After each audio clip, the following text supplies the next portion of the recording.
This evening in Kabul, as you all know, terrorists attacked that we've been talking about, worried about, that the intelligence community has assessed, has undertaken an attack by a group known as ISIS-K. Took the lives of American service members standing guard at the airport, and wounded several others seriously.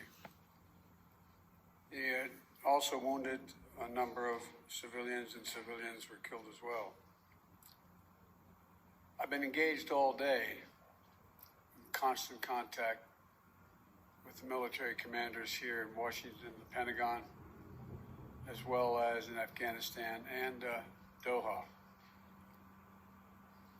And my commanders here in Washington in the field have been on this with great detail, and you've had a chance to speak to some so far.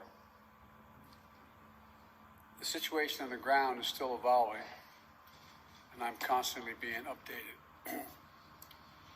These American service members who gave their lives, it's an overused word, but it's totally appropriate here, were heroes. Heroes who've been engaged in a dangerous, selfless mission to save the lives of others. They're a part of an airlift, an evacuation effort unlike any seen in history, with more than 100,000 American citizens, American partners, Afghans who helped us, and others taken to safety in the last 11 days.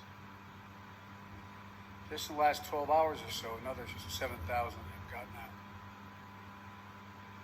They were part of the bravest, most capable, the most selfless military on the face of the earth. And they're part of simply what I call the backbone of America, the best the country has to offer.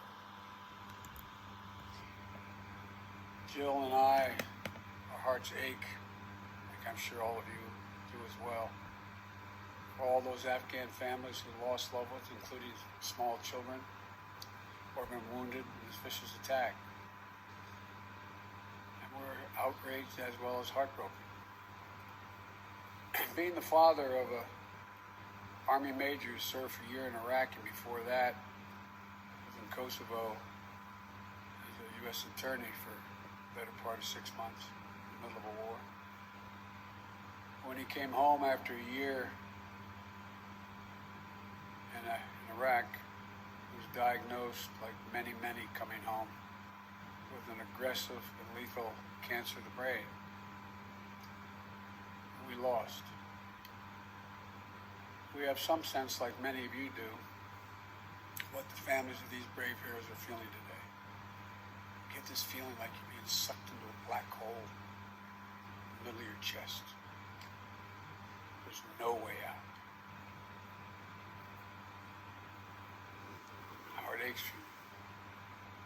But I know this. We have a continuing obligation, a sacred obligation to all of you, families of those heroes. That obligation is not temporary, it lasts forever.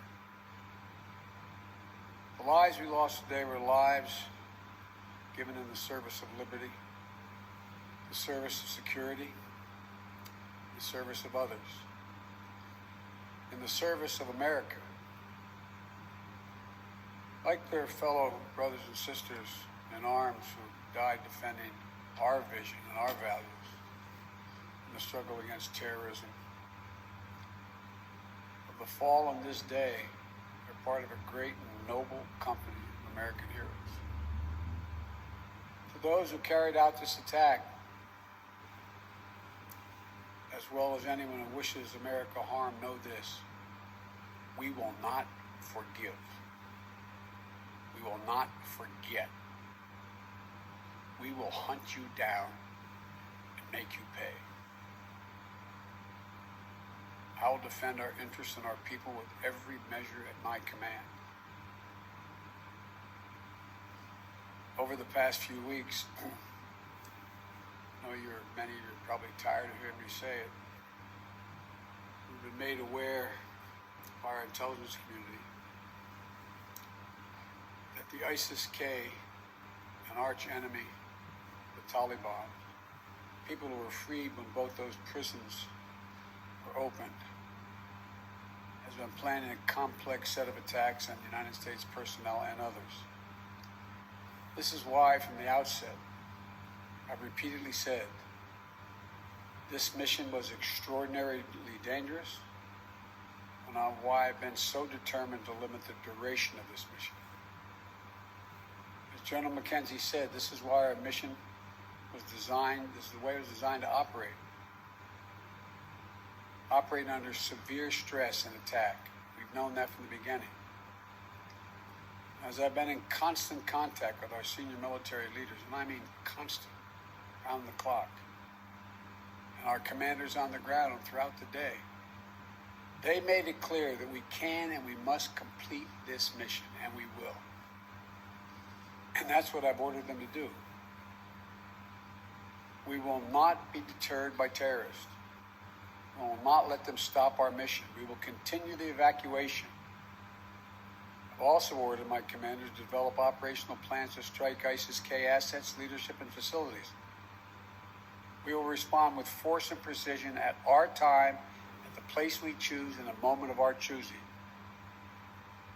Here's what you need to know.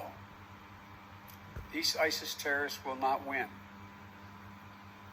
We will rescue the Americans. We will get our Afghan allies out, and our mission will go on. America will not be intimidated. And I have the utmost confidence in our brave service members who continue to execute this mission with courage and honor to save lives and get Americans, our partners, our Afghan allies out of Afghanistan.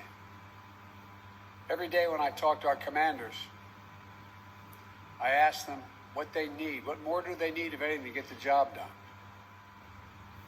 As they will tell you, I granted every request. I reiterated to them today on 3 occasions that they should take the maximum steps necessary to protect our forces on the ground in Kabul. And I also want to thank the Secretary of Defense, the military leadership of the Pentagon, and all the commanders in the field. There has been complete unanimity from every commander on the objectives of this mission and the best way to achieve those objectives.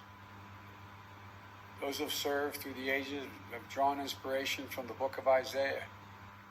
And the Lord says, "Whom shall I send? Who shall go for us?" The American military has been answering for a long time. "Here I am, Lord, send me.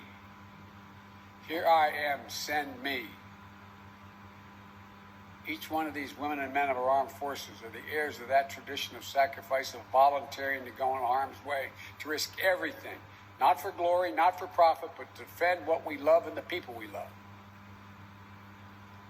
I ask that you join me now in a moment of silence for all those in uniform and out, military and civilian, who have given the last full measure of devotion.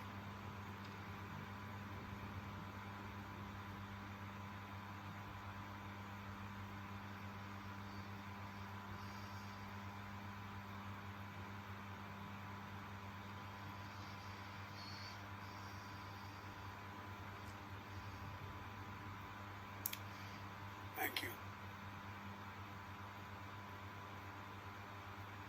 May God bless you all, and may God protect the troops and all those standing watch for America.